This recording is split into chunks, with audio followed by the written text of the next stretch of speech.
2 table spoon. Hi viewers, welcome to Nandini's pantry. இன்றைக்கி Nandini's பேண்ட்ரியில் first கிளாஸான இட்லிக்கு side dish Bombay chutney, கடலம்மா chutney தான் பண்ண போகிறோம். வாங்க அதை குயிக்காக பார்க்கலாம். 5 இட்லி சாப்பிட்றவங்க கூட 7 லிட்டர் எக்ஸ்ட்ரா இன்னும் 5 கொண்டான்னு சொல்லிட்டு 10 இட்லி சாப்பிடுவாங்க. அதே மாதிரி 10 இட்லி சாப்பிட்றவங்க 15 இட்லி சாப்பிடுவாங்க. அந்த அளவுக்கு சூப்பராக இருக்கும். ஆனால் இதில் ஒரு டேர்ம்ஸ் அண்ட் கண்டிஷன் என்னென்னா, நம்ம கடலைப்பருப்பை திரிச்சு வச்ச கடலை மாவில் பண்ணால் தான் அந்த டேஸ்ட் வரும். இதுக்கு ரொம்ப ரொம்ப சொற்ப இன்க்ரீடியன்ட் தான் தேவை. ரொம்ப ஈஸியாக பண்ணிடலாம், டக்குன்னு பண்ணலாம். மணிக்கணக்காலாம் ஆகாது, 5 நிமிஷம் தான். பறக்க வேண்டியதான், கரைச்சி விட வேண்டியதான், பொங்கி வந்ததும் ஸ்டவ் ஆஃப் பண்ண வேண்டியதான். That's all. கடாய் சூடாயிடுச்சு. ஒரு 2 ஸ்பூன், அதாவது இந்த ஸ்பூனில் ஒரு 4 ஸ்பூன் எண்ணெய் விட்டுப்போம்.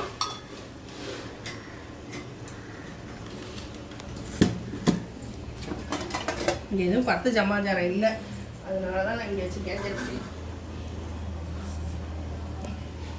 1/4 ஸ்பூன் கடுகு, 1/2 ஸ்பூன் உளுத்தம்பருப்பு, கருவேப்பிலை, மல்லிப்பூ,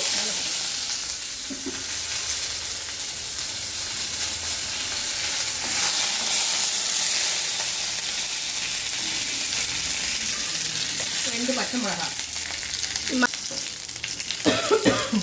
பச்சை மிளகா வதங்கின உடனே ஒரு பெரிய வெங்காயம் 1 குட்டி குட்டியாக நறுக்கி வச்சுக்கோங்க. அப்போ தான் நல்லா வதங்கணும்.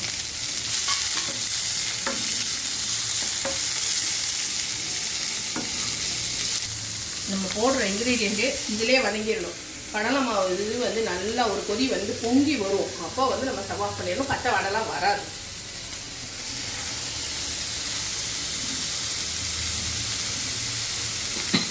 டோட்டல் கடலை மாவுக்கு இந்த வெங்காயத்துக்கு எல்லாத்தையும் சேர்த்து நாங்கள் உப்பு போடுறோம். உப்பு நிறைய இருக்கிற மாதிரி தெரியும், ஆனால் கரெக்டாக இருக்கும்.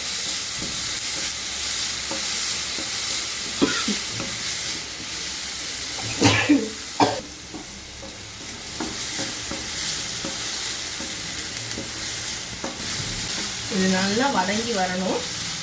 ஒரு 3/4 வக்காடு வெந்துடணும் வெங்காயம். கொஞ்சம் கண்ணாடி பதத்துக்கு வரணும். இது வந்ததுக்கப்புறம் நம்ம தக்காளி போடணும். வெங்காயம் ஓரளவு நல்லா நிறம் மாறி வதங்கிடுச்சு. இப்போ தக்காளி, ஒரே ஒரு தக்காளி.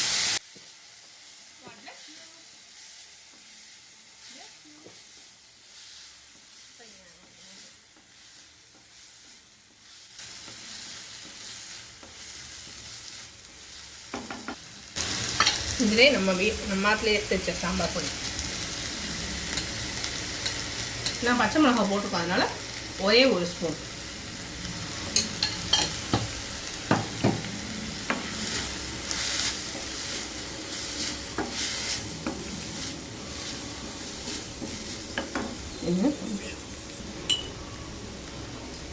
ஒரு 1/4 டீஸ்பூன் மஞ்சள் பொடி.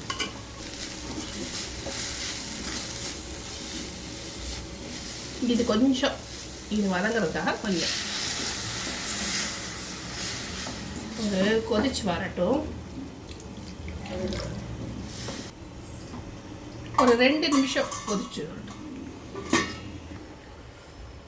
கடுகு, இந்த கடலை மாவை நம்ம ஒரு 2.5 டேபிள் ஸ்பூன் அளவு எடுத்துகிட்டு இருக்கோம். நீங்கள் எவ்வளோ பேருக்கு பண்ணுறீங்களோ அதுக்கு தகுந்த மாதிரி தக்காளியோட அளவு, வெங்காயத்தோட அளவு, இந்த கடலை மாவோட அளவு, இது 3 டிஃப்ரென்ஸ் ஆகும். கூட போட்டுக்கோங்க தேவைப்படுதுன்னா. நிறைய பண்ணுறேன்னா, ஏன்னா இது சட்னி மாதிரி ரொம்ப கொஞ்சமாக விட்டுக்க மாட்டோம். சாம்பார் மாதிரி நிறைய விட்டு போகுது. அதை விட ஜாஸ்தியாக பயங்கரமாக தும்மல் வருது. மிளகாடி இப்போ இதை நல்லா கரைச்சாச்சு. நல்லா கொதி வந்துடுச்சு. இன்னும் கொஞ்சம் தண்ணியும் தேவைப்படும். ஒரு 2 நிமிஷம் நல்லா இந்த பொடியோட அந்த வாடை போடுறதுக்காக நம்ம கொஞ்சம் தான் போட்டிருக்கோம், நிறைய பொடி போடல, 1 ஸ்பூன் தான் போடுறோம். இதில் இந்த கரைச்ச கடலை மாவு இன்னும் கொஞ்சம் தண்ணி விடணும். எக்ஸ்ட்ரா ஒரு கப் தண்ணி. இப்போ உப்பு கரெக்டாக இருக்கும் பார்த்தீங்களா? நான் உப்பு நிறைய போட்ட மாதிரி இருந்தது. இது நல்லா திக்காகி வந்துடும். மாத்துல திரிச்ச கடலை மாவு இது நல்லா கொதிச்சு பொங்கி வரட்டும்.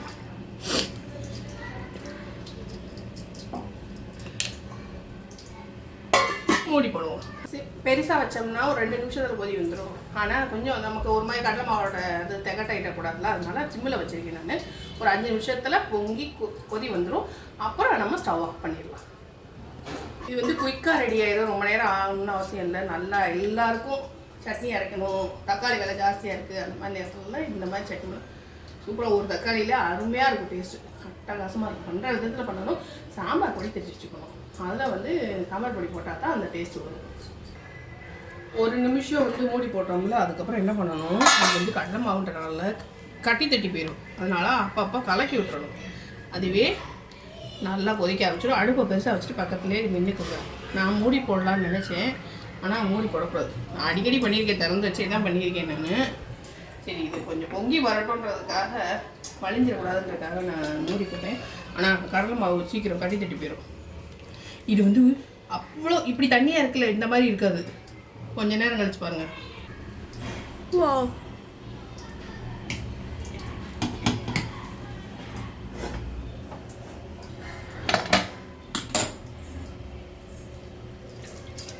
சூப்பரான இட்லி சுட சுட.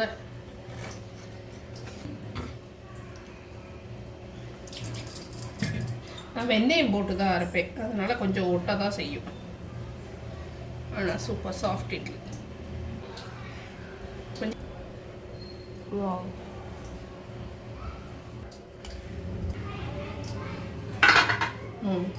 இப்போ இந்த கொதி வருது பாருங்க. இப்போ காமிக்கிறேன் உங்களுக்கு எப்படி திக்காக இருக்குங்க. இப்போ ஸ்டவ் ஆஃப் பண்ணிடலாம். 5 நிமிஷம் தான் ஆயிருக்கு. அடுப்பை பெருசாக வச்சு எவ்வளோ திக்காக இருக்கு பாருங்க. முதல்ல ரொம்ப தண்ணியாக இருந்ததுல. இப்போ இதை சர்வ் பண்ணிடலாம். இதில் இட்லிக்கு கடலைமா சட்னியா, கடலைமா சட்னிக்கு இட்லியா அப்படின்றத நம்ம முடிவு பண்ணிப்போம். Wow, heaven. நீச்சல் அடிக்க போறீங்களா? சொல்லுங்க. ஃபர்ஸ்ட் கிளாஸான எப்படின்றதுக்குள்ள பண்ணிடலாம். இந்த கடலைமா சட்னி கண்டிப்பாக ட்ரை பண்ணி பாருங்கள். இந்த ரெசிபி கண்டிப்பாக உங்களுக்கு பிடிச்சிருக்கு நம்புறேன். வீடியோ பிடிச்சிருந்துன்னா லைக்கை தட்டி விட்ருங்க, லைக்கை போடுங்க. இவங்களை பிடிச்சிருந்ததுன்னா இவங்களுக்கு லைக் பண்ணுங்க. இவங்களை பிடிச்சிருந்ததுன்னா கண்டிப்பாக லைக் பண்ணுங்கள். மறக்காமல் நந்தினிஸ் வேலையை சப்ஸ்கிரைப் பண்ணிடுங்க. உங்கள் ஃப்ரெண்ட்ஸ் அண்ட் ஃபேமிலிக்கு ஷேர் பண்ணுங்கள். ஈஸியான ரெசிபி, வேலைக்கு போகிறவங்களுக்கு காலையில் டிஃபனுக்கு இந்த மாதிரி பண்ணி கொடுங்க. சூப்பராக இருக்கும். கண்டிப்பாக ட்ரை பண்ணி பாருங்கள். இப்போ டேஸ்ட் பண்ணி பார்த்துக்கலாம். இந்த ரெசிபி வீடியோவையும் ஷேர் பண்ணலாம், இந்த ரெசிபியை ட்ரை பண்ணி அதையும் ஷேர் பண்ணலாம் ஃப்ரெண்ட்ஸுக்கு. சாப்பிட டேஸ்ட் பண்ணி பார்த்துருவோம். இது கொதிக்க இருக்குது. ஓ, அதை எடுத்து அதில் வந்து விட்றீங்களா? கொஞ்சம் அதில் படாமல் இருந்ததுன்னா மிஸ் ஆகக்கூடாதுல்ல. அதுதான் இட்லி கடலைமா சட்னியா, கடலைமா சட்னிக்கு இட்லி. இட்லியே ஸ்பூனில் சாப்பிட்றீங்களா? சுடுதுப்பா.